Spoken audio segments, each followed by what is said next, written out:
Okey, selamat pagi kelas. Jadi untuk minggu lepas, cikgu sudah masuk bab 5 dan kita sudah belajar tentang 5.1 iaitu tajuk dia pemboleh ubah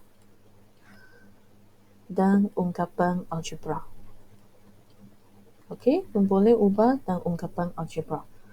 So, masih ingat apa yang dimaksudkan dengan pemboleh ubah? Masih ingat apa yang dimaksudkan dengan ungkapan algebra? So, kalau tidak ingat, mari kita imbas kembali bersama-sama. Okey, jika kita ada satu kuantiti yang kita tidak tahu nilai dia, kita panggil dia pemboleh ubah. Dan pemboleh ubah ini dia boleh diwakili dengan huruf. Okey, mana-mana huruf. Contohnya A, B, C, X, Y, Z dan huruf lain. Okey, so apa itu ungkapan algebra? So, di sini cikgu bagi satu contoh. 2x tambah 2. So, ini merupakan satu ungkapan algebra. So, ungkapan algebra ini, dia terdiri daripada berapa sebutan algebra. Okey, apa itu sebutan algebra? So, mari kita tengok ungkapan algebra di atas ini. So, ungkapan algebra ini, dia terdiri daripada 1, 2, 2 sebutan. So, maksudnya sebutan algebra kita ada 2, iaitu 2x dan 2. Okey? So, ini anda belajar pada minggu lepas. Jadi, untuk hari ini, cikgu akan masuk bahagian yang terakhir untuk 5.1 ini, iaitu kita akan bezakan di antara sebutan serupa dengan sebutan tidak serupa. Sebutan tidak serupa. Okey? So, untuk satu pasangan, dia menjadi sebutan serupa, dia mesti memenuhi 2 syarat. Okey, syarat yang pertama,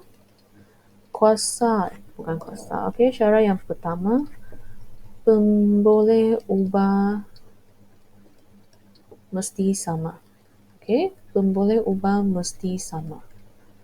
Syarat yang kedua, kuasa untuk pemboleh ubah tersebut pun mesti sama.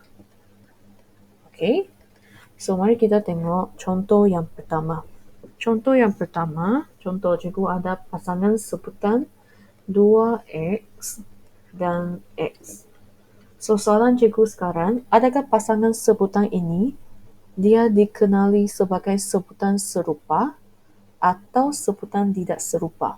So, macam mana kita mau tentukan? So, kita tengok syarat yang pertama. Adakah pasangan sebutan ini dia memenuhi syarat yang pertama? Pemboleh ubah dia sama ataupun tidak? So, kita tengok. Pemboleh ubah iaitu huruf kan? Pemboleh ubah ini adalah x, ini pun x.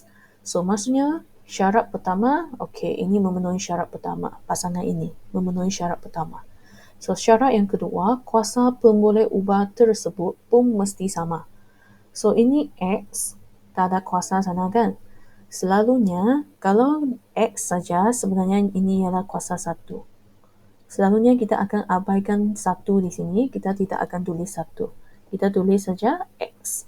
Okey? So, maksudnya kuasa untuk x ini ialah 1, ini pun ialah 1.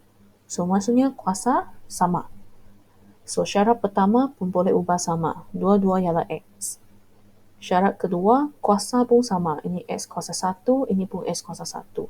So, maksudnya ini merupakan sebutan serupa. Okey? Senang kan? So, ini cara kita tentukan sama ada pasangan ini dia sebutan serupa ataupun tidak. So, sekarang cikgu bagi contoh yang kedua. Negatif 3K dan 7M. So, kita tengok. Adakah pasangan ini dia memenuhi syarat kedua-dua syarat ini? Kalau memenuhi kedua-dua syarat ini, baru dia dikenali sebagai sebutan serupa. So, K ini ialah M. So, kita tengok pemboleh ubah. Ini K, ini M. So, pemboleh ubah mesti sama jika untuk sebutan serupa. Ini untuk sebutan serupa. Kalau tidak sama, automatik ini merupakan sebutan tidak serupa. So, kita tidak payah tengok syarat kedua sudah. Kalau pun boleh ubah tidak sama, ini memang sebutan tidak serupa. Okey, boleh? Jadi untuk kita tentukan sama ada dia sebutan serupa ataupun tidak, kita tengok pemboleh ubah. Yang penting pemboleh ubah. Dia mesti sama, kuasa pemboleh ubah pun mesti sama. So ini sangat ketara kan? Pemboleh ubah tidak sama. Satu K dan satu lagi ialah M. So ini memang sebutan tidak serupa. Okey, contoh yang ketiga. 7 km dan negatif 6 K kuasa 2M. So, adakah pasangan ini dia merupakan sebutan serupa ataupun sebutan tidak serupa? So, kita tengok. Yang pertama, pemboleh ubah sama ataupun tidak. Okey, pemboleh ubah, ini ada K, ini ada K, ini ada M, ini ada M. Okey, jadi syarat pertama, memenuhi. Syarat kedua, kuasa pemboleh ubah sama. So, adakah kuasa dia sama? So, kita tengok. Kuasa K kuasa 1. Ini K kuasa 2. So, kuasa dia tidak sama. Kalau tidak sama, maka ini merupakan sebutan tidak serupa. Untuk sebutan serupa, kuasa mesti sama. Ini tidak sama, jadi sebutan tidak serupa. Okey, contoh yang keempat. Negatif 5 ABC dan BAC. Okey. So, adakah urutan ini penting? Okey. Jadi kita tengok. Syarat pertama, pemboleh ubah mesti sama. So, ini ada A, ini ada A. Ini ada B, ini ada B, ini ada C, ini ada C. So, maksudnya pemboleh ubah, ini ada, semua di sini pun ada. Okey, semua pun ada di sini. Jadi, kuasa dia pun sama. Semua kuasa 1.